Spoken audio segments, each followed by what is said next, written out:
Olá, você está no canal Pregando a Verdade. Nosso vídeo já vai começar, mas antes, peço que você se inscreva no nosso canal, ative o sininho das notificações para que você não perca nenhum conteúdo. Bom vídeo! Hoje à noite eu queria falar a respeito da soberana graça de Deus, com base em Efésios capítulo 1, do verso 3 até o verso 14. É um texto muito conhecido, muito querido. É a abertura dessa carta que é tão amada pelos evangélicos em geral. Amanhã pela manhã eu vou falar sobre o capítulo 2, onde mais especificamente Paulo trata da graça de Deus. Aqui no capítulo 1 ele está mais ocupado em desenvolver o conceito da história da redenção, o plano que Deus preparou antes da fundação do mundo para ter um povo para o louvor da sua glória e de que maneira na história ele realizou esse plano. E aí nós vamos tocar em uma série de assuntos que são queridos e conhecidos também como as doutrinas da graça de Deus. Eu estou usando a Nova Almeida atualizada, é a atualização da nossa querida Almeida, e que é uma excelente tradução e que devagarzinho vem já ocupando os púlpitos lá no Brasil. E é a tradução que eu já venho usando há algum tempo. Vocês vão ver que as diferenças, se você usa, eu percebi que o pastor Thales está usando a Almeida atualizada, vocês verão que as diferenças não são mais de estilo do que qualquer outra coisa. Efésios capítulo 1, vamos começar com o verso 1. Paulo, apóstolo de Cristo Jesus, pela vontade de Deus, aos santos que vivem em Éfeso e são fiéis em Cristo Jesus. Que a graça e a paz de Deus, nosso Pai, e do Senhor Jesus Cristo estejam com vocês. Bendito seja o Deus e Pai de nosso Senhor Jesus Cristo, que nos abençoou com todas as bênçãos espirituais das regiões celestiais em Cristo. Antes da fundação do mundo, Deus nos escolheu nele, para sermos santos e irrepreensíveis diante dele. Em amor nos predestinou para ele, para sermos adotados como seus filhos, por meio de Jesus Cristo, segundo o propósito da sua vontade, para louvor da glória de sua graça, que ele nos concedeu gratuitamente no amado. Nele temos a redenção pelo seu sangue, a remissão dos pecados, segundo a riqueza da sua graça, que Deus derramou abundantemente sobre nós em toda a sabedoria e entendimento.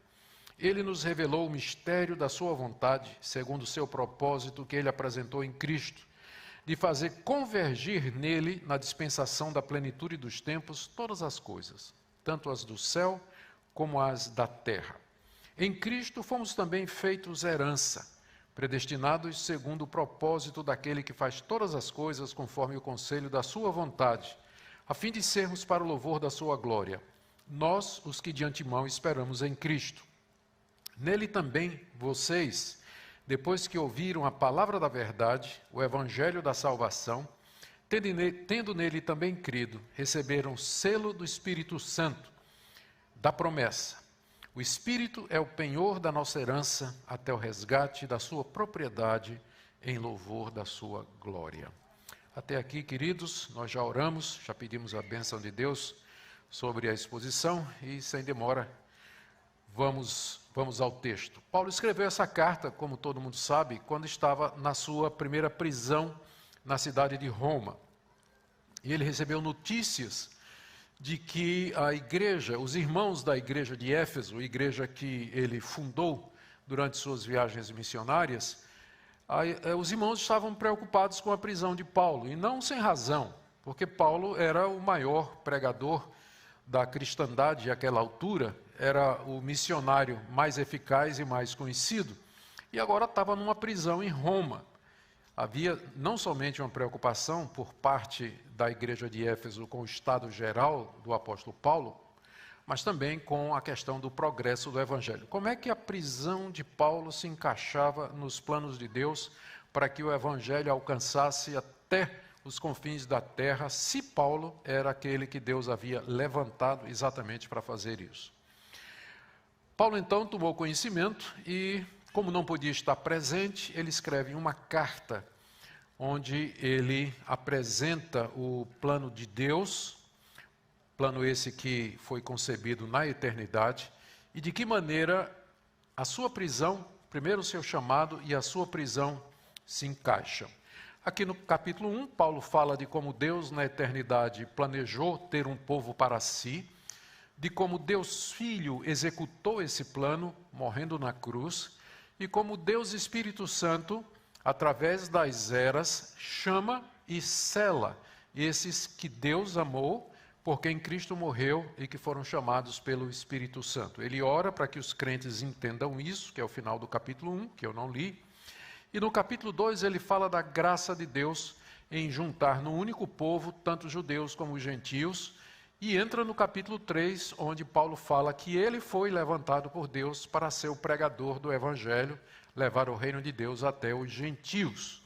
E é por essa razão que ele está preso. Por isso, ele diz aí no finalzinho do capítulo 3, ele vai pedir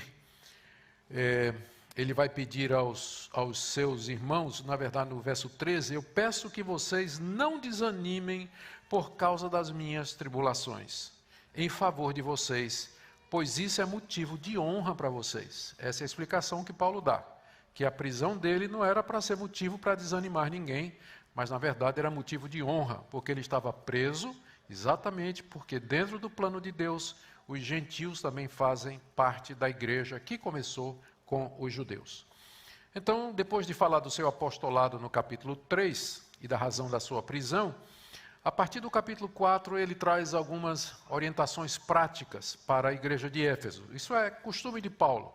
Geralmente as suas cartas têm uma primeira parte, onde ele coloca toda a doutrina, e na segunda parte ele faz as aplicações dessa doutrina. Ele vai falar da unidade da igreja, dos dons espirituais, vai falar da santificação, vai falar de vida no Espírito, vai falar do casamento, criação de filhos, vida em sociedade, terminando com batalha espiritual no capítulo 6, onde ele também faz algumas recomendações e termina a carta.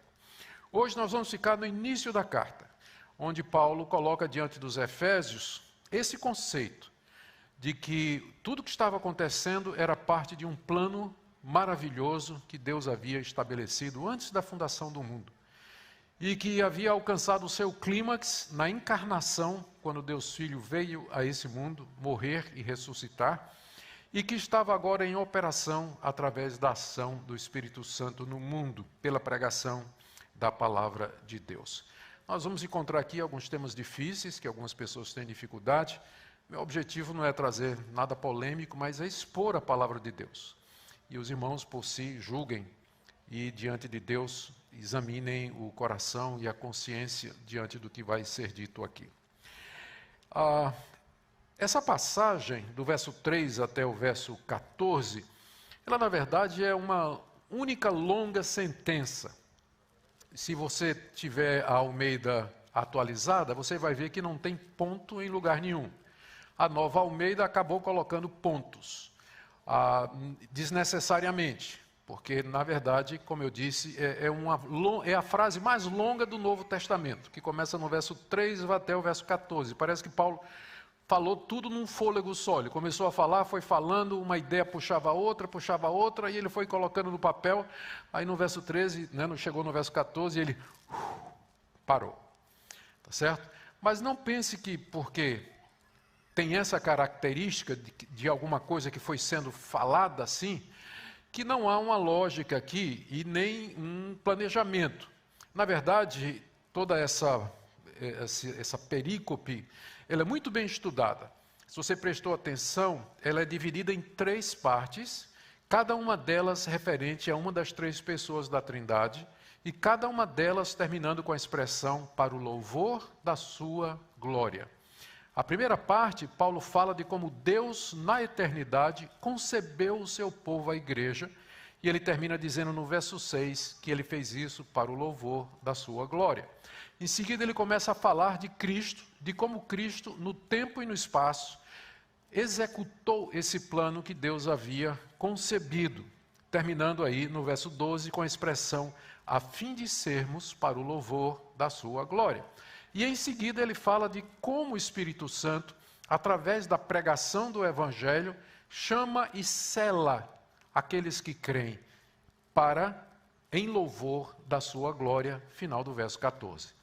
Então, são 3 partes, cada uma delas relacionadas com uma das pessoas da Trindade, terminando com a expressão para o louvor da sua glória, que já responde uma pergunta que é muito comum os evangélicos fazerem. Por que Deus fez tudo isso?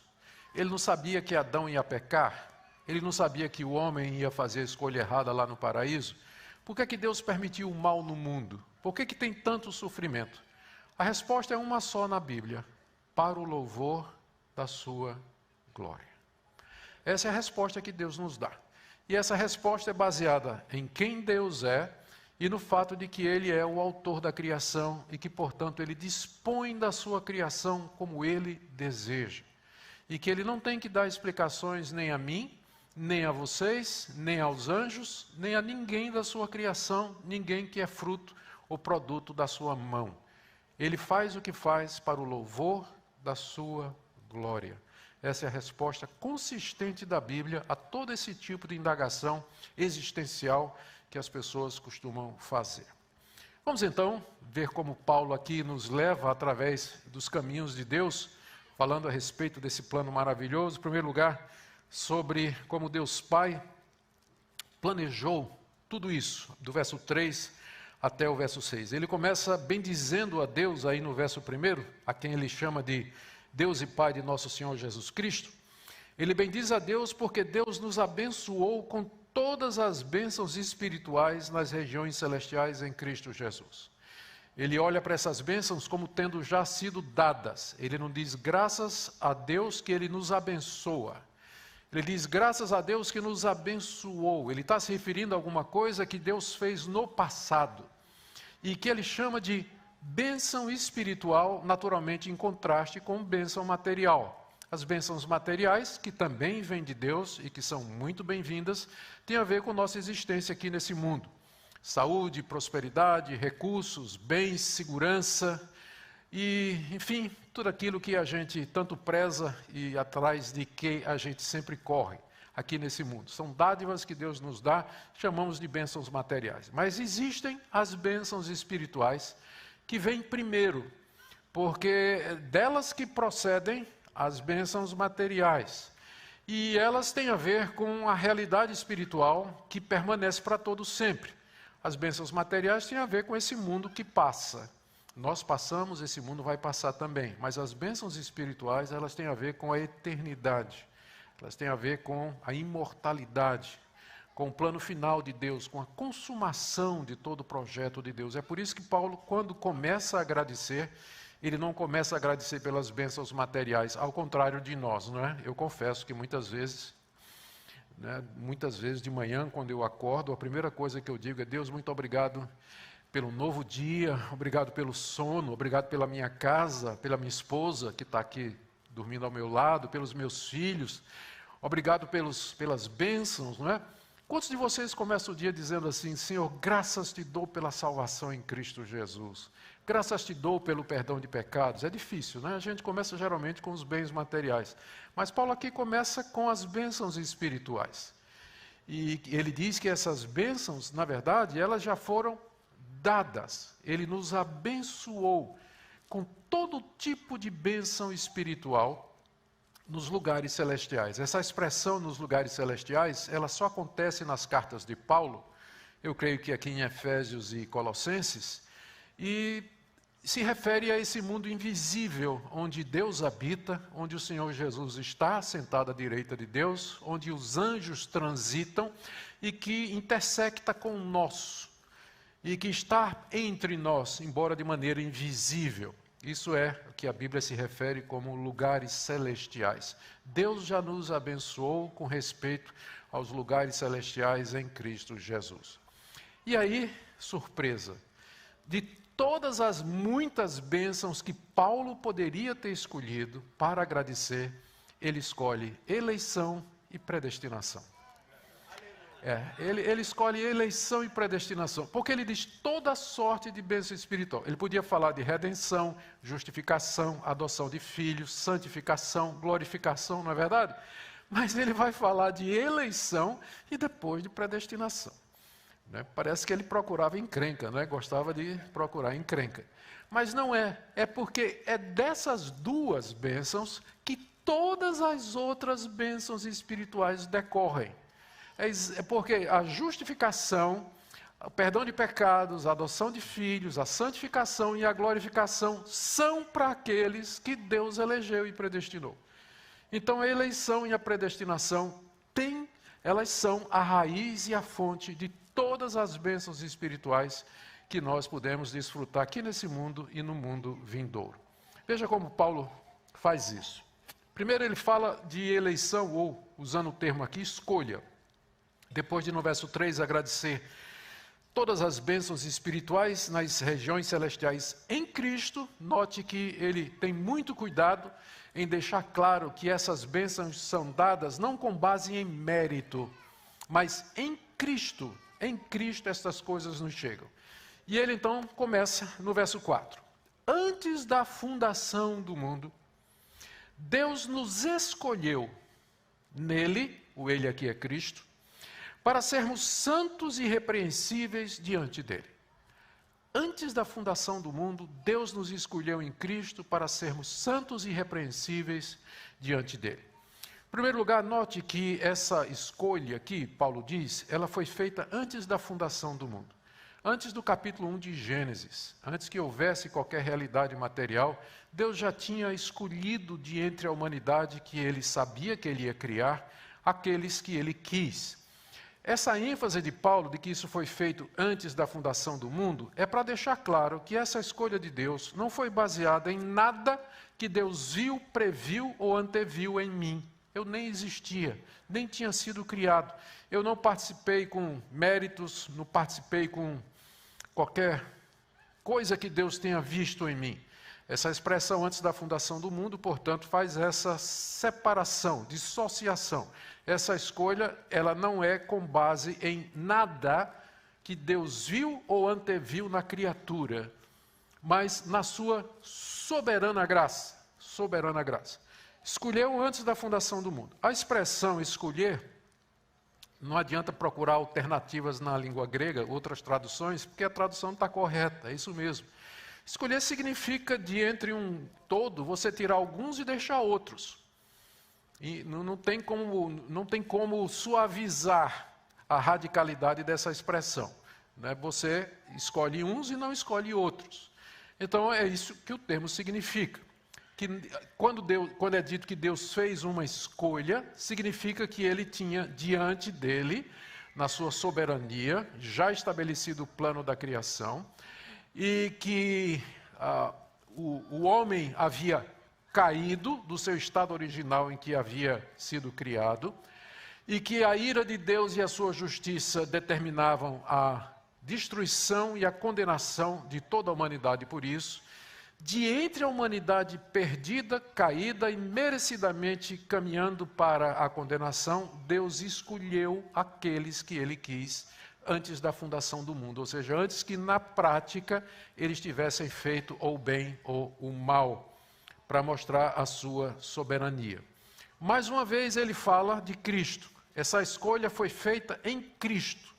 Ela não foi feita por conta dos meus méritos, mais uma vez, ou por qualquer coisa que Deus viu em mim, mas foi feita através dos méritos de Jesus Cristo, que é o mediador desse relacionamento de Deus com ele.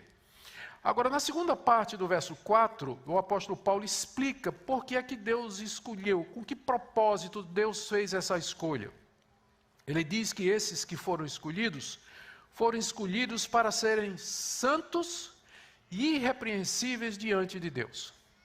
Ou seja, pressupõe que quando Deus fez a escolha, ele estava contemplando a humanidade caída e condenada. Daí ele escolheu aqueles que ele quis para serem santos e irrepreensíveis diante dele.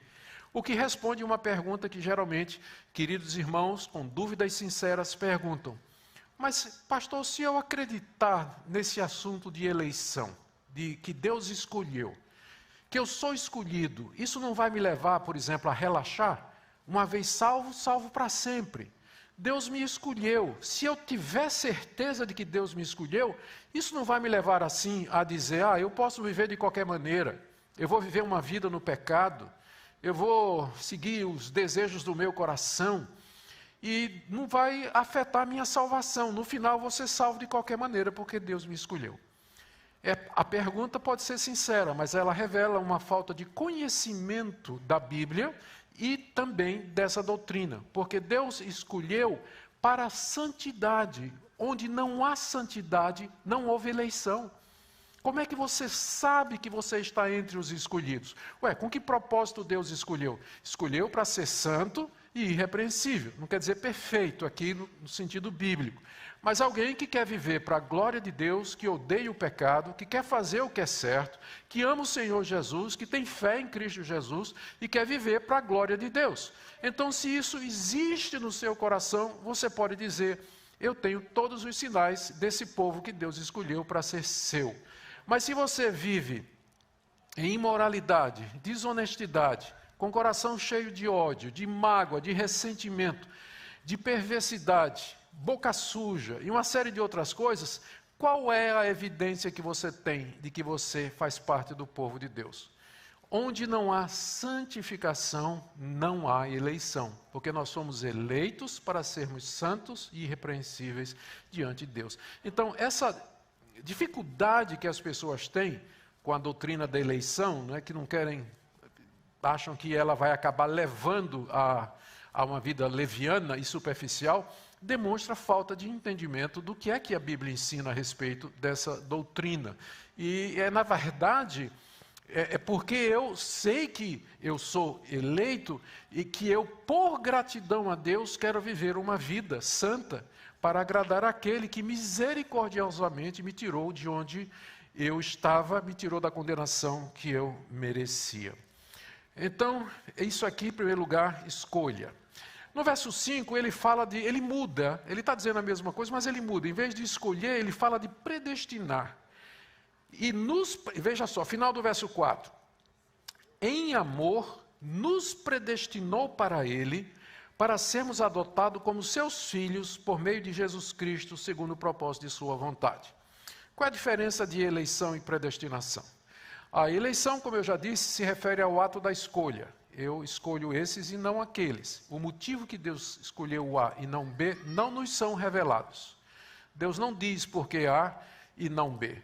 Eu cresci na igreja evangélica, meus pais eram presbiterianos, meu pai já faleceu, minha mãezinha ainda é viva, e eu fui criado, cresci com uma turma de jovens da igreja. Tinha um coral da mocidade, eu participava da mocidade, participava dos acampamentos, dos retiros. Mas aos 16 anos de idade, eu não teve uma dissociação emocional, uma desconexão emocional para com o Evangelho. Eu estava na igreja porque meus pais me levavam, mas eu realmente não era convertido. E comigo estava um grupinho assim de uns 10 filhos de presbítero e de pastor, que sentiam a mesma coisa, estavam desconectados emocionalmente da igreja, mas iam porque o pai levava, a mãe levava. Eu tenho aqui uma cicatriz na mão, daí onde vocês estão, vocês não podem ver. É a marca que me foi dada num domingo de manhã, eu tinha 16 anos de idade, saindo de casa para ir para a igreja, e entramos no carro, e minha mãe me disse: cadê sua Bíblia? Eu disse: eu não vou levar a Bíblia para a igreja, não quero ser visto carregando uma Bíblia. Ela disse: vá lá dentro e pegue sua Bíblia. E me deu a chave de casa, que já estava fechada, peguei a chave, fui entrar na porta, que estava com tanta raiva que eu não conseguia abrir a porta, dei um murro na porta de vidro. A mão atravessou o vidro e o vidro cortou isso aqui, o dedo quase que pende assim. E naquele dia eu consegui o que queria, não fui para a igreja, fui para o hospital, enchi a mão de pontos aqui, porque eu não queria, tinha ódio, realmente tinha toda a repulsa ao Evangelho. Quando eu pude, parei de ir para a igreja, parei de ir, eu e os meus amigos. Eu tinha amigos, esses amigos foram criados comigo na igreja, e nós tínhamos um bando, um grupo de motociclistas, eu era o líder do grupo, e a gente fazia muita maldade. Eu não vou aqui ocupar vocês com isso aí. Fazíamos muita maldade, imoralidade, violência, uma série de coisas. Até que, no ano de 77, aos 23 anos, Deus teve misericórdia da minha vida. E minha mãe é minha mãe 2 vezes. Foi ela que me levou a Cristo no momento de angústia e de vazio existencial. ela me conduziu a Cristo Jesus e minha vida mudou. Isso foi há 43 anos passados. Minha vida mudou completamente. De todos os meus amigos, nenhum se converteu. Eu era o pior do grupo. Uma vez, precisando de dinheiro, combinei com eles de nós fazermos um assalto à mão armada no posto de gasolina. Ninguém topou. Eu fiz sozinho. Eu era o pior do grupo. Nenhum deles se converteu. Um morreu de cirrose, algum tempo atrás, de tanto beber. Outro morreu baleado pela polícia. Nenhum deles se converteu. Por que eu? Eu não sei. Mas quando eu chegar na glória, eu vou dizer a Deus de joelhos: Deus, eu te dou graças pela misericórdia que o Senhor teve de mim, porque eu era o pior de toda aquela turma. E o Senhor teve misericórdia de mim, o Senhor me chamou e mudou a minha vida. Não nos é dito o motivo na Bíblia, porque esse e não aquele. Tinha gente muito melhor do que eu naquele grupo. E tinha gente que mereceria mais do que eu naquele grupo. Mas Deus nunca me revelou, porque eu e não o meu amigo. E eu creio que isso é alguma coisa que nós vamos levar até a eternidade. A eleição é pela soberana graça de Deus. Aqui ele fala, no final do verso 4, que Deus em amor nos predestinou para Ele. A diferença de eleger e predestinar, como eu falei, escolha é o ato em si, a predestinação é o alvo que Deus dá àqueles que Ele escolheu. Ele escolhe de entre o mundo e predestina para alguma coisa, ou seja, dá um destino antecipado. E que destino é esse que Deus antecipadamente deu àqueles que Ele escolheu? Paulo diz, nos predestinou para Ele. Existe uma razão mais gloriosa para existir do que essa? Que Deus me escolheu e me predestinou para ser dele, para pertencer a Ele, para fazer parte do povo dele. E é por isso que Paulo começa isso aqui dizendo, em amor nos predestinou. Para Paulo, a doutrina da predestinação não era um negócio enviesado, preconceituoso, injusto, que fazia com que Deus fizesse acepção de pessoas, alguma coisa que não faz sentido. Não! Paulo olha dizendo que Deus, que é um ato de amor de Deus, em amor, Deus escolheu e Deus predestinou para sermos dele aqueles que Ele quis. As pessoas geralmente sente que essa doutrina ela é injusta. E não poucas vezes as pessoas dizem isso. Eu sei. Eu, quando falei que me converti aos 23 anos, quando me converti, eu estava revoltado com a igreja onde eu fui criado, porque o pastor acreditava nisso aqui. E eu me lembro que eu fui lá falar com o pastor e disse, olha, eu quero dizer para o senhor que essa doutrina da predestinação é do diabo. Porque eu estava desviado da igreja e o senhor nunca foi me procurar. Porque o senhor achava que eu era predestinado. Ele olhou para mim, deu uma risada e disse, e não é verdade? Não é verdade isso aí? Eu tinha tanta raiva que eu deixei de frequentar aquela igreja em particular por conta que o pastor acreditava nessa doutrina e ele pregava nessa doutrina. Até que um dia eu já tinha começado a pregar e a evangelizar, eu era missionário no interior de Pernambuco, ainda não tinha começado meus estudos teológicos. Comecei a ler um livro de um batista, cujo nome era bem conhecido, Charles Spurgeon. E ele tinha lá eu ganhei um catatal de sermão dele, um livro dessa grossura, que foram os primeiros sermões que Spurgeon pregava, em inglês, na época eu já falava inglês, eu levei aquele livro comigo, aí um dia folheando, tinha um sermão dele intitulado Eleição. Eu vou ler, ver o que esse cara vai dizer sobre isso. Terminei de joelhos, dizendo, Deus, eu agora entendo, eu agora percebo. Foi quase que uma segunda conversão, quando meus olhos abriram e eu entendi a graça de Deus, o amor de Deus. Eu vi meu pecado e a minha condenação numa luz tão clara que eu podia dizer para Deus, se o Senhor me mandasse para o inferno, lá do inferno eu ia levantar as mãos para Ti e dizer, o Senhor me mandou aqui com justiça, mas agora eu entendo porque é pela graça, é pela misericórdia do Senhor. Foi o Senhor que me chamou. Ele, em amor, nos predestinou. Deus seria injusto somente se toda a humanidade tivesse o direito de ser salva. Se toda a humanidade tivesse o direito de ser perdoada e ir para o céu, Deus seria injusto em dar o perdão somente a alguns e não dar a outros. Mas ninguém tem direito a nada diante de Deus. Todos pecaram e destituídos estão da glória de Deus. Não há um justo, não há um sequer. Não há ninguém que entenda, não há ninguém que busque a Deus. Todos se extraviaram, juntamente se fizeram inúteis. Nunca diga, Deus, eu não quero nada, eu só quero que o Senhor me dê o que eu mereça. Não faça isso. Não peça que Deus dê o que você merece, porque vai abrir o chão e você vai descer de cabeça para baixo, para o inferno.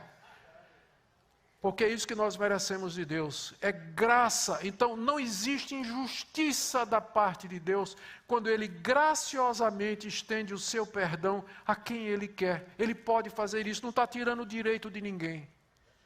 É por isso que Paulo diz, em amor, Ele nos predestinou. Porque é um ato de amor de Deus, porque Ele poderia deixar a humanidade toda ir para o inferno e seria justo.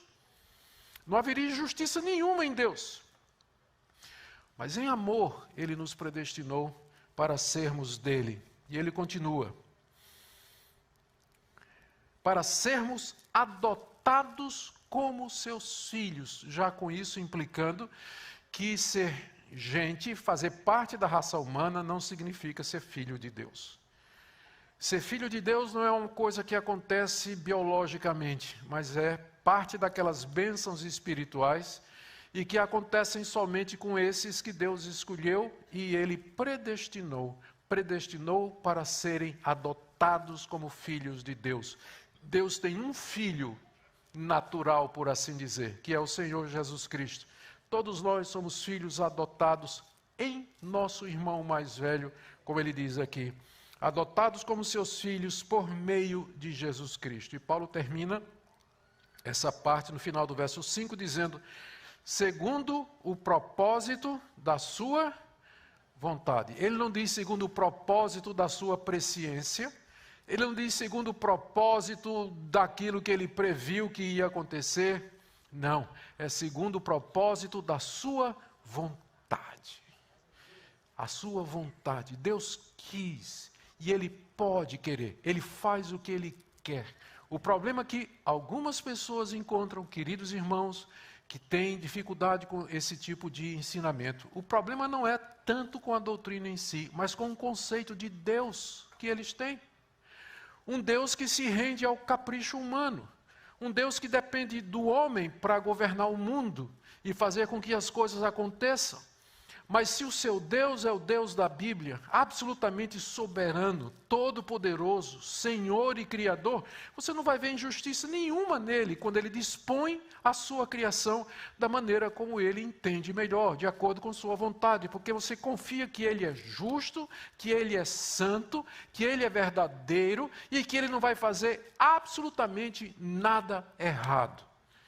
E você confia em Deus.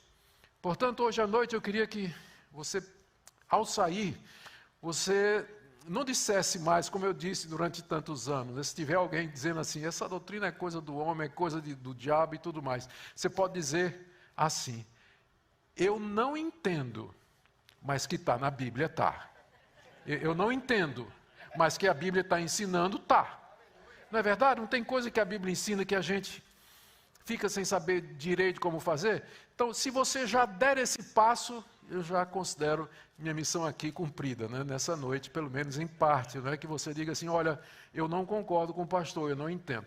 Sabe o que é bom aqui? É que isso aqui, se você entender isso, sim ou não, não vai, de fato, afetar a sua salvação. Se você crê no Senhor Jesus de todo o seu coração, se você o tem como seu único e suficiente Salvador, você é tão salvo quanto qualquer outra pessoa que divirja de você nesse assunto aqui. Eu apenas acho que se você entendesse, você iria para o céu mais confortavelmente, né?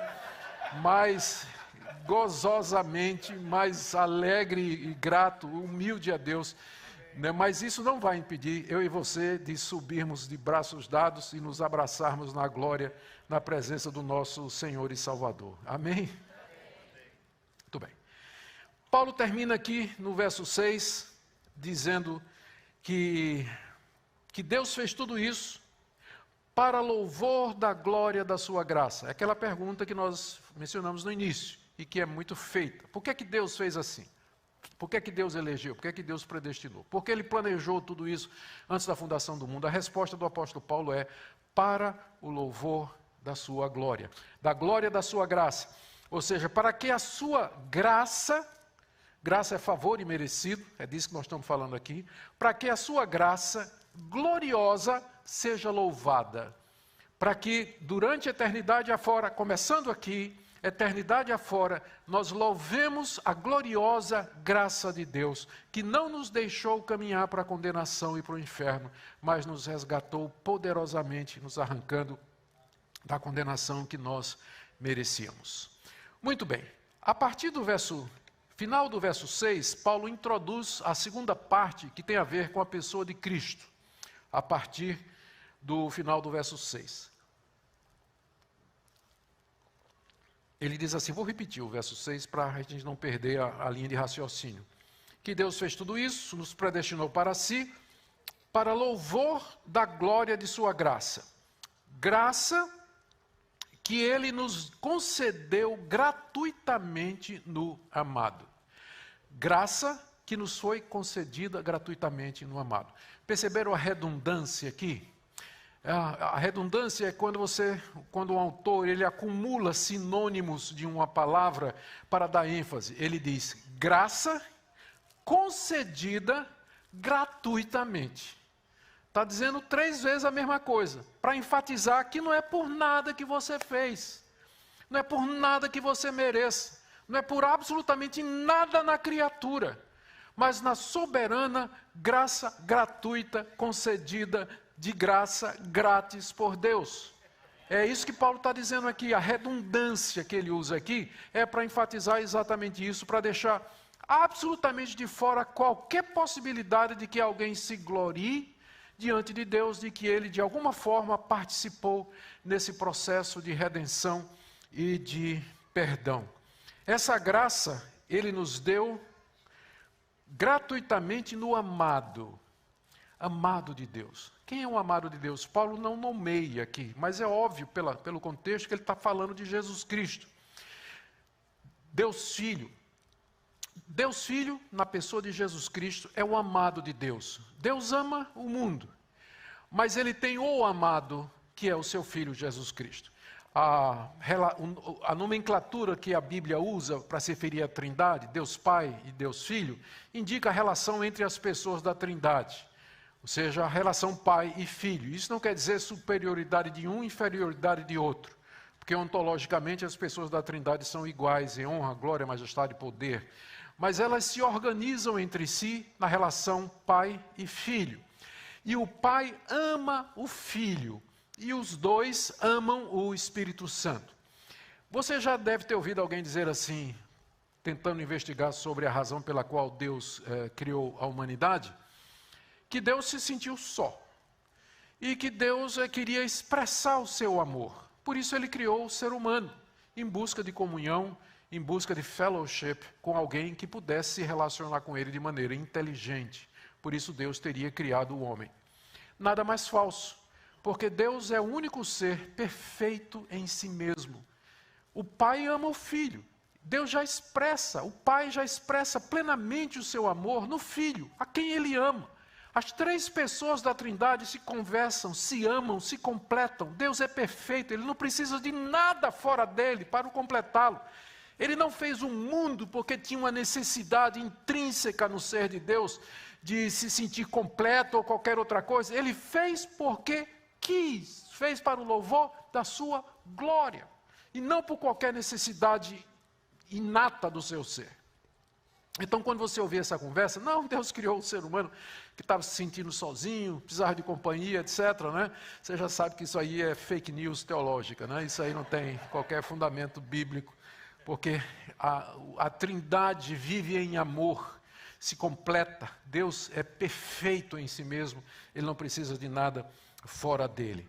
Muito bem, no amado, quem é o amado? Jesus Cristo. Aqui, a partir do verso 7, Paulo agora começa essa segunda parte do desenvolvimento do plano, e agora o cenário não é mais a eternidade, porque até aqui nós estávamos falando de bênçãos espirituais, e destacando as duas que Paulo menciona, eleição e predestinação, que nos foram dadas antes da fundação do mundo em Cristo Jesus, para o louvor da sua glória. Só que agora o cenário é a terra. Não é mais as regiões celestiais, mas é a terra. Isso é introduzido pela seguinte expressão, no verso 7. Nele, Cristo, temos a redenção pelo seu sangue. Opa! De onde vem esse sangue? Que sangue é esse? De quem? Como? E o que é que tem a ver com isso? Aqui então, por essa expressão, através do seu sangue, Paulo introduz a segunda pessoa da Trindade.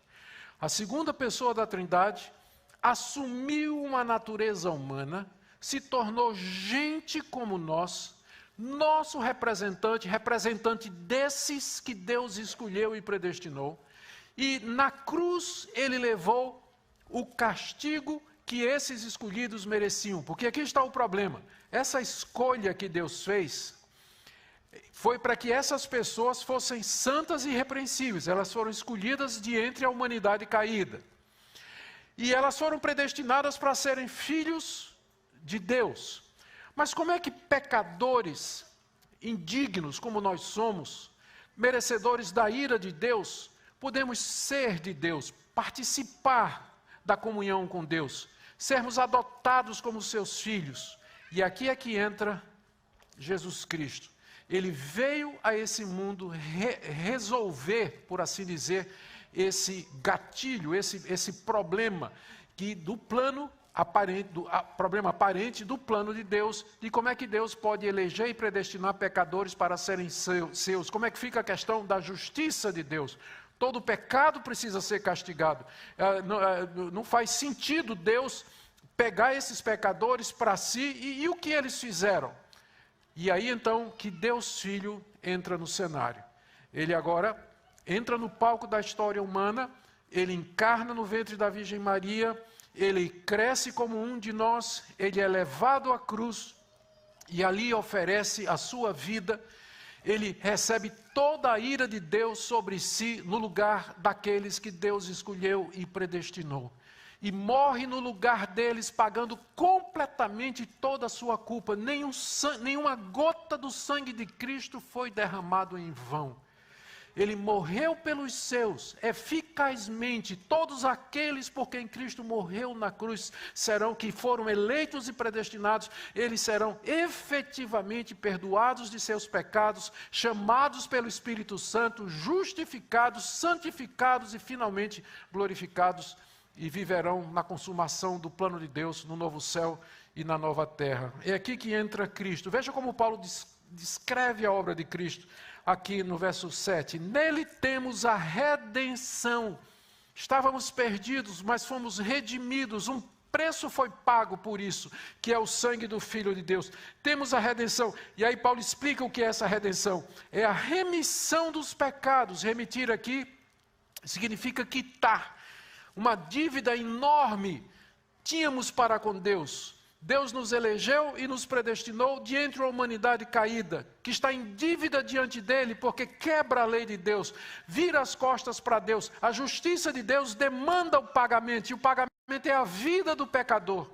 Mas Deus Filho veio, e com seu sangue ele nos redimiu e quitou a nossa dívida. Por ele nós temos a remissão de pecados. A remissão de pecados não é alguma coisa que é obtida mediante sacrifício pessoal, merecimento moral, comportamento ético ou atitude religiosa, ou qualquer outro tipo de coisa que proceda da criatura, mas é com base no sangue precioso derramado por Deus Filho na plenitude dos tempos. Segunda coisa que Paulo diz que Cristo fez, ele primeiro falou do que é que o Pai fez, agora ele está falando do que é que o Filho fez. Está aqui, no verso 8. Depois de falar Ele termina o verso 7 dizendo: nele temos a redenção pelo seu sangue, a remissão de pecados, segundo a riqueza da sua graça. É segundo a riqueza da graça de Deus, não é por mérito. Ele continua: que graça que Deus derramou abundantemente sobre nós em toda sabedoria e entendimento. A graça de Deus consistiu não somente em que Ele enviasse Jesus Cristo para redimir-nos e perdoar-nos de nossos pecados através do seu sacrifício vicário na cruz, mas a graça de Deus consistiu em Ele nos dar entendimento a respeito desse plano. Porque a próxima coisa melhor a perdão de pecados é você saber que está perdoado. É você ter entendimento de como isso funciona. Em Cristo, Deus graciosamente nos deu esse conhecimento. O que é que nós temos de conhecer? Veja só o verso 9. Ele nos revelou o mistério da sua vontade. O que é o mistério da vontade de Deus? É esse plano que estava oculto lá na eternidade, que foi manifestado em sombras no Antigo Testamento, através de tipos, de figuras, através de exemplos, de instituições, de personagens do Antigo Testamento, todos eles falando desse momento em que Deus Filho viria a esse mundo. Esse era a vontade misteriosa de Deus e que agora foi revelada com toda clareza quando Deus Filho encarnou, quando Ele se tornou um de nós, quando Ele veio trazer o conhecimento do plano de Deus. E isso Deus nos dá graciosamente. Verso 9, Ele nos revelou o mistério da sua vontade, segundo o seu propósito que Ele apresentou em Cristo Jesus. Que propósito? Verso 10, de fazer, olha só, convergir em Cristo todas as coisas na dispensação da plenitude dos tempos. O que foi a dispensação da plenitude dos tempos? 2000 anos atrás, lá na Palestina, em Jerusalém, no Monte Calvário. Quando o Filho de Deus morreu na cruz por aquele povo amado de Deus, ressuscitou ao terceiro dia. Esse é o momento climático daquilo que a gente chama a história da redenção, o plano da redenção. Quando Cristo executou aquilo que o Pai planejou. O Pai planejou, o Filho executou na plenitude dos tempos, no momento exato de Deus. Então, o cristão, ele recebe entendimento a respeito disso, como ele diz aqui, ó. Fazer convergir nele, na dispensação do tempo, todas as coisas, tanto as do céu como as da terra. E no verso anterior ele fala que isso foi revelado, esse é o mistério que foi revelado. Gente, as implicações disso aqui para nós são muito grandes. O cristão verdadeiro não é apenas alguém que tem consciência de que foi eleito e predestinado por Deus para viver nesse mundo para a glória de Deus, agradando a Deus e na vida eterna na presença de Deus. Ele tem uma maneira de ver o mundo que é diferente daquelas pessoas que não receberam esse conhecimento. Para o cristão, a história tem começo, meio e fim. Nós temos essa visão da história. Quem não tem essa revelação aqui, como os gregos, ou como alguma filosofia grega, ou como o hegelianismo, que é uma filosofia histórica já ultrapassada, mas que olha para o mundo como sendo cíclico, e que os fatos simplesmente acontecem, e que não existe uma ordem, não existe um sentido, que o mundo é governado por leis naturais cegas e surdas e mudas e frias, que não tem propósito, não tem design nenhum, tudo acontece por acaso. A nossa origem depende de bilhões de anos em que essas leis randômicas acabaram produzindo condições para que surgisse a vida e assim por diante. Então, eles não têm esse conceito de uma história linear, que tem um começo, um meio e um fim. O cristão sabe quem ele é. Ele já respondeu à questão mais existencial, mais importante da sua vida. Quem eu sou, de onde vim e para onde eu vou. Ele já tem essa resposta para ele. Ele não está buscando isso, porque em Cristo Jesus ele já sabe disso aqui.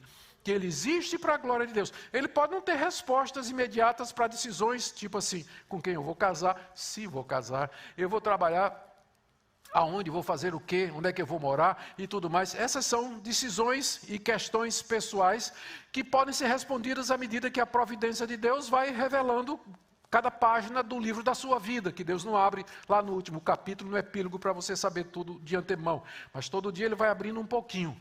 Mas as grandes questões da vida, por que existe alguma coisa em vez de nada? De onde nós viemos? Qual a origem de tudo isso?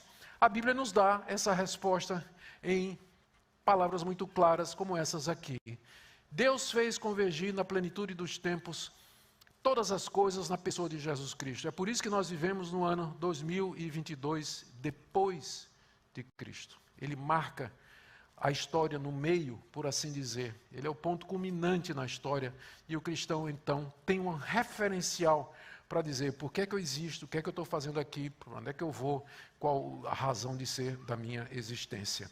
E Paulo, terminado isso aí, falando como o Filho executou o plano de Deus, morrendo pelos seus e concedendo conhecimento, ele não pode ficar quieto, né? O apóstolo Paulo, ele volta à questão da predestinação, no verso 11. Em Cristo fomos também feitos herança,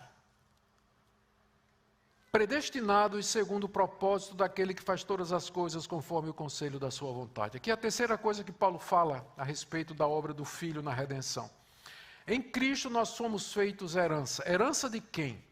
A resposta que nós damos é que nós somos a recompensa de Cristo por aquilo que Ele fez. Talvez Paulo esteja pensando aqui em Isaías 53, quando o profeta, descrevendo a morte do servo do Senhor, a morte vicária, diz que no final ele verá o penoso trabalho de sua alma e ficará satisfeito. E o profeta diz que Deus lhe dará muitos como recompensa da sua alma, como recompensa do seu trabalho. Nós somos a recompensa de Cristo pelo trabalho dele. É como se tivesse havido uma transação, alguns chamam isso de pacto da graça, uma transação entre o Pai e o Filho, em que o Pai apresenta o plano de redenção, de ter um povo para si, o Filho se oferece voluntariamente para executar isso mediante a sua encarnação, morte e ressurreição, e o Pai então graciosamente entrega ao Filho aqueles por quem ele morreu para serem a sua herança. Nós somos a herança de Cristo, a recompensa do trabalho dele, aqueles por quem ele deu a sua vida, o rebanho pelo qual o bom pastor morreu e deu sua vida, a esposa amada por quem ele morreu, se sacrificou e purificou, como diz em Efésios capítulo 5. Nós somos herança. E para isso nós fomos, mais uma vez aparece o termo, predestinados, segundo o propósito daquele que faz todas as coisas conforme o conselho da sua vontade. Ou seja, a única pessoa com quem Deus se aconselha é Ele mesmo. Ele não pediu o conselho dos anjos, não pediu o conselho da sua criação, é segundo o conselho da sua vontade. Ele faz todas as coisas de acordo com o conselho da sua vontade. E aprove a Deus predestinar esse grupo para ser a herança do seu Filho Jesus Cristo. E agora você pode entender as parábolas na Bíblia do grande banquete, do encontro do noivo com a noiva. Você pode entender quantas metáforas a Bíblia usa para indicar essa nossa relação mística com o Senhor Jesus. A metáfora do corpo, Ele é o cabeça, nós somos o corpo. Ele é a raiz, nós somos os galhos. Ele é a pedra fundamental, nós somos o edifício. Essa nossa união com Ele. União orgânica espiritual, que o pessoal às vezes chama de mística, que é um termo que talvez hoje em dia já perdeu um pouco seu significado original, mas tudo isso indica a razão pela qual Cristo veio a esse mundo e a recompensa que Ele vai ter. Fomos predestinados para sermos herança de Cristo. Por que Deus fez tudo isso? Verso 12, a fim de sermos para louvor da sua glória. É a mesma resposta que Ele dá, a mesma expressão que está no final da primeira parte, quando ele expõe a obra do Pai. Recapitulando, na eternidade, antes de criar o mundo, Deus elegeu e predestinou para si um povo para ser seu filho, fazer parte da sua família, para ser santo e irrepreensível perante Ele. E Ele fez isso como um ato de amor. Segundo cenário, Deus Filho vem ao mundo, assume a natureza humana, derrama o seu sangue, paga o nosso preço, somos redimidos, pecados quitados, recebemos conhecimento a respeito do plano de Deus, somos feitos herança de Cristo Jesus. E aí vem a pergunta: como é que tudo isso me alcança aqui em Marlborough, no ano 2022, desde que isso aconteceu lá na Palestina, tão longe de mim? Como é que isso me alcança aqui hoje? Como é que isso chega a mim hoje? E aqui entra a terceira pessoa da Trindade, o Espírito Santo. O Pai planejou, o Filho executou e o Espírito Santo aplica. Através da história, o Espírito Santo, pela pregação da palavra de Deus, pela revelação desse mistério, ele chama os amados de Deus, ele chama os eleitos, os escolhidos de Deus, e sela em seus corações essa promessa, sela nos seus corações a certeza do amor de Deus, até o dia em que Deus, Cristo, virá para nos buscar em glória. É isso que ele diz assim, é isso que ele diz no final do verso 12 até o verso 14.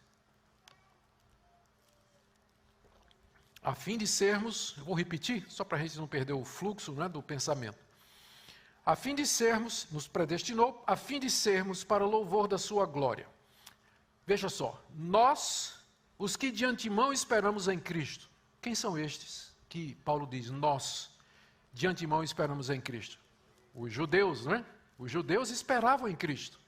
Eles tinham expectativa messiânica. Então Paulo está escrevendo para uma igreja gentílica. A igreja dos Efésios era uma igreja praticamente de gentios. Tinha judeus também, mas a maioria era gentílica. Nós, judeus, estávamos esperando em Cristo, a chegada dele. Nele também vocês que são gentios. Ou seja, não tem dois caminhos de salvação, um para o judeu e outro para o gentio.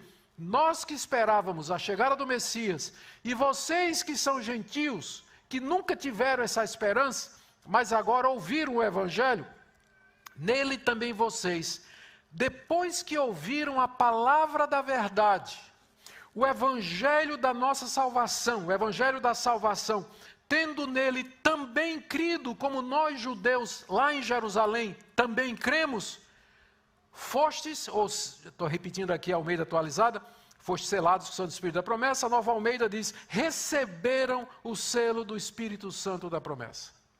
Aqui tem muita coisa, mas eu vou ser breve. O pastor disse que não tinha hora para eu acabar, mas ele disse que a partir de 10 horas vocês... Vamos lá. Alguém pergunta, pastor, eu estou vendo aqui que está muito claro, não é? Tem realmente eleição, tem predestinação, é para o louvor da glória de Deus, é pelo conselho da vontade dele, tudo mais. Agora me pergunto, qual a vantagem de pregar então? Para que pregar? Para que orar pela salvação das pessoas, se já Deus elegeu, se Deus predestinou, se Deus já determinou tudo? A resposta é que o mesmo Deus que elegeu e predestinou uma pessoa, é o mesmo Deus que elegeu e predestinou os meios pelo qual essa pessoa vai ser alcançada e ela vai ser chamada para o Evangelho. Se Deus predestinar um índio lá no meio da Amazônia para ser salvo, ele vai dar um jeito de que aquele índio ouça o Evangelho de Jesus Cristo. É por isso que eu vou pregar. Eu não sei quem são os eleitos, eu estou olhando para vocês aqui, são gente maravilhosa, tudo bonito, maravilhoso. Vire para o irmão do lado e diga, você é lindo. Todos são maravilhosos, tá? Todos são maravilhosos, tá certo? Mas eu não estou vendo aqui. Mas eu não estou vendo aqui no coração, eu não posso ver aqui quem de vocês, né, é eleito. Eu não sei quem são. Por isso que eu prego o Evangelho a todos. Eu prego o Evangelho a todo mundo que eu puder, porque vai ser através da pregação do Evangelho que Deus vai chamar aqueles que Ele quer chamar de maneira eficaz e de maneira irresistível. É por isso que nós pregamos. Então eu sei que tem queridos irmãos que ficam preocupados com essa doutrina. E dizem assim, olha, uma igreja que crê nisso aqui, ela não é uma igreja missionária. Eu acho que a pessoa não precisa estudar um pouco de história da igreja. Estude a história das missões de fé. Os grandes fundadores das missões de fé, que foram pregar na China, na Índia, acreditavam nisso aqui. E exatamente porque eles acreditavam nisso aqui, é que eles foram. Porque se eu não acreditasse que Deus tem eleitos no mundo, eu nem ia pregar, porque eu sei que por si só ninguém se converteria. Se Deus deixasse a questão da conversão a critério de cada pessoa, sabe quantos iria para o céu? Zero. Nobody. Ninguém. Neca. Ninguém ia. Porque ninguém, todos pecaram, destituídos estão da glória de Deus. O homem natural não entende as coisas do Espírito de Deus, estão mortos em ofensas e pecados. Às vezes as pessoas olham, quando ouvem essa doutrina aqui, o quadro que elas imaginam é assim. A pessoa chegando no céu, batendo na porta, São Pedro atende, aí a pessoa, São Pedro diz, pois não. A pessoa diz, não, eu sou crente em Jesus Cristo e eu quero entrar. Como é seu nome? Zé da Silva. Só um minutinho. Aí abre lá o tablet dele, olha assim e diz, não tem ninguém aqui. Não. Você não está na lista dos eleitos, não. Mas como assim? Eu creio em Jesus Cristo, eu quero entrar. Sim, meu filho, mas você não foi predestinado. Você creu em Jesus, mas você não foi predestinado. Você não pode entrar no céu. Tem gente que pensa que é assim. Tem gente que sinceramente pensa que é assim. Mostra que não conhece a doutrina bíblica. Porque é exatamente o contrário. A versão correta, a visão correta, é de um grupo de pessoas, uma grande multidão, caminhando na direção de um grande abismo, com vendas nos olhos, tapa-ouvidos, caminhando, e Deus atrás delas gritando, voltem, vocês estão indo para o abismo, vocês estão indo para a condenação de vocês, voltem atrás. Ninguém ouve, ninguém vê. Estão todos caminhando para a condenação. Então Deus soberanamente, graciosamente, arranca a venda de um, destampa os ouvidos, e a pessoa... Meu Deus, e faz meia volta e vai embora. Esse é o quadro. É esse o quadro. Não é de ninguém por si só, se não houver o chamado do Espírito Santo pela palavra de Deus, jamais se converterá. Jamais. Ele nunca vai querer. A carne, como Paulo diz em Romanos 8, é inimiga de Deus e ela não está sujeita à lei de Deus, nem em verdade pode estar. Pergunta a Saulo de Tarso, como foi? Se dependesse de Saulo de Tarso, onde é que as coisas chegariam? O Deus soberano que apareceu a Saulo de Tarso no caminho de Damasco, é o Deus de hoje, é o nosso Deus. Ele chama soberanamente, Ele muda corações, Ele transforma vidas. Por isso que eu digo, não pare de orar pelo seu filho, não pare de orar pelo seu marido, pela sua esposa. Não deixe a doutrina da eleição de predestinação funcionar de maneira errada na sua vida. Do tipo assim, de por que eu vou orar? Não sei se é eleito, não sei se é predestinado. Por que eu vou orar pelos meus filhos? Ao contrário, exatamente porque eles podem ser eleitos e predestinados é que você deve orar. Porque através da sua oração, do seu testemunho, de trazê-lo para a igreja, ensinar a verdade de Deus, é que Deus vai chamá-lo e transformar a vida dele. É esse o efeito correto que essas doutrinas da graça devem exercer em nós, para missões, evangelização, oração e assim por diante. Então, verso 13. Cristo também, nele também vocês, depois que ouviram a palavra da verdade, o evangelho da salvação, tendo nele também crido, perceba como a soberania de Deus não anula a responsabilidade humana. Deus elegeu e predestinou, mas quando Ele chama, a pessoa crê. Deus não crê no lugar da pessoa.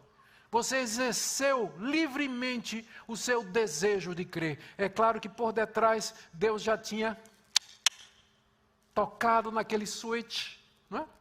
Mudou seu coração e agora você livremente creu, se arrependeu, voltou-se para Jesus Cristo, largou o pecado e disse, eu quero viver uma vida santa para Deus.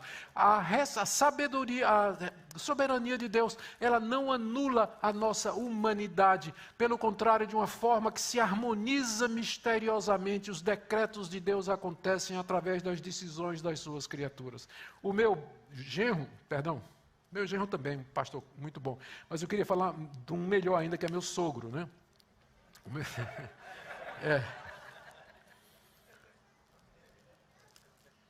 Até porque a filha dele está aqui também na minha frente, né? Meu sogro, reverendo Francisco Leonardo, missionário holandês, muitos anos no Brasil, ele ilustrava isso aqui da seguinte maneira. Você imagina uma rua, isso aqui é uma rua, e tem uma porta enorme aqui, aberta, e em cima da porta está escrito: vinde a mim todos vós que estáis cansados e oprimidos, e eu vos aliviarei. Aquele famoso convite de Jesus. E aí, muita gente passando em frente à porta, Uns param, olham curiosos, vão embora, outros nem olham, outros param, dão uma olhada no que está escrito em cima, bota a cabeça dentro assim, dá uma pesquisada, vai embora, até que de repente chega alguém. Essa pessoa olha, vinde a mim todos vós que estáis cansados e oprimidos, eu vos aliviarei. Isso é comigo, isso é para mim. E livremente a pessoa entra porque quer. E quando ele atravessa o limiar da porta, que olha para o umbral, pelo lado de dentro está escrito: só pode vir a mim aquele que o Pai trouxer. Antes, pode parecer que foi uma decisão sua. Você tomou a decisão. Mas depois que você tomou a decisão, você olha para trás e diz: se Deus não tivesse iluminado a minha mente, mudado o meu coração, aberto os meus olhos, eu nunca teria crido em Cristo Jesus. Quando você está de joelhos, agradecendo a Deus a sua salvação, como é que você ora? Deus, eu te agradeço, porque eu me salvei. Você não olha assim, eu me agradeço porque eu tomei a decisão. Não, você ora assim, qualquer que seja a sua denominação, não é verdade? Porque de joelho todo mundo acredita nisso aqui. Quando você está de joelho diante de Deus, você acredita nisso aqui, você está dizendo: Deus, se não fosse o Senhor, se não fosse a tua graça, a tua misericórdia, eu não estaria aqui aos teus pés louvando o teu santo nome. O Espírito Santo é quem faz tudo isso. Ele é chamado aqui de duas coisas, estou terminando. Ele é chamado aqui de duas coisas. Primeiro, vocês receberam o selo do Espírito Santo da promessa. Ele é chamado Espírito Santo da promessa porque ele foi prometido no Antigo Testamento. Por exemplo, Joel 2:28, acontecerá que nos últimos dias derramarei do meu Espírito sobre toda a carne. Então Deus já tinha prometido que mandaria o Espírito Santo como parte do seu plano eterno. E ele é chamado aqui de selo porque ele tem essa função de salvaguardar, de garantir aquilo que o Pai planejou e o Filho executou. O Pai planejou, o Filho executou, o Espírito Santo chamou e selou, de maneira que não existe a menor possibilidade daqueles que foram eleitos pelo Pai, resgatados pelo Filho e selados pelo Espírito Santo, que eles venham a cair da graça e perder a salvação. Muitos queridos irmãos acreditam que a pessoa, o crente, ele pode perder a salvação. Então, são pessoas sinceras, queridos irmãos, que nós amamos de todo o coração, mas mais uma vez é uma compreensão defectiva, defeituosa do que ensina a palavra de Deus. Porque se a salvação é de Deus, como está sendo dito aqui, do começo ao fim, o Pai planejou, o Pai escolheu, predestinou esse aqui, Cristo morreu por aquela pessoa, pagou o pecado dela, o Espírito Santo chamou através da pregação da verdade, selou no seu coração essa palavra. Qual a possibilidade do diabo, forças do bem e do mal, hoje, amanhã ou qualquer outro dia, nos arrancar da mão do Deus triuno? E aqui que está a garantia da nossa redenção. Aqui é que está a base para a nossa certeza de salvação. Não é nada em mim. Não é porque eu digo assim, eu vou perseverar até o fim, né? Eu vou usar assim o meu arbítrio e vou até o fim. Então seria muito fácil, né? Eu gostaria que realmente nesse ponto minha vontade fosse tão forte que eu decidisse assim. Eu faço inclusive, né? Se alguém tem a vontade, se alguém tem uma vontade tão forte assim, ótimo. A pessoa diz assim: a partir de hoje nunca mais vou pecar, né? Convido os irmãos a tentarem fazer isso, né? Para verem até que ponto vai a força do nosso arbítrio, né? A nossa disposição. Diga assim: a partir de hoje eu nunca mais vou pecar. E veja quanto tempo vai levar. Ou seja, querido, se não for a graça, se não for a mão de Deus que nos segure pelo poder do Espírito Santo em nós, se a salvação pode se perder, pode ter certeza que você já perdeu há muito tempo. Pode ter certeza disso. Quem nos garante é o Espírito, que também é chamado aqui no verso 14 do penhor da nossa herança. A nossa herança é tudo aquilo que Deus preparou para esse povo que Ele elegeu, por quem o Filho morreu e quem o Espírito chamou. É o novo céu e a nova terra, é a consumação dos séculos, é isso que Deus planejou para nós, a vida no novo mundo. que está chegando.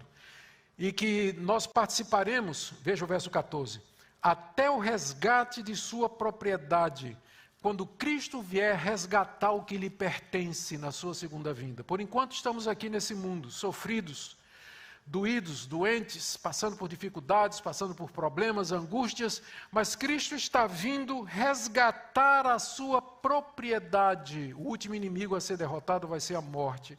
E quando ele vier, ressurreição dos mortos garantida. E até lá, ele nos deu um penhor. Eu espero que nenhum de vocês saiba o que é um penhor.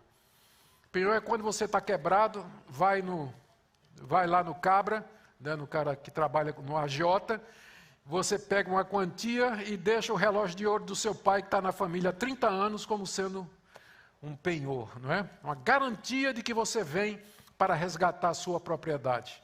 Deus nos deu um penhor de que Ele virá nos resgatar e nos levar para si, e esse penhor é o Espírito Santo de Deus que habita em nós.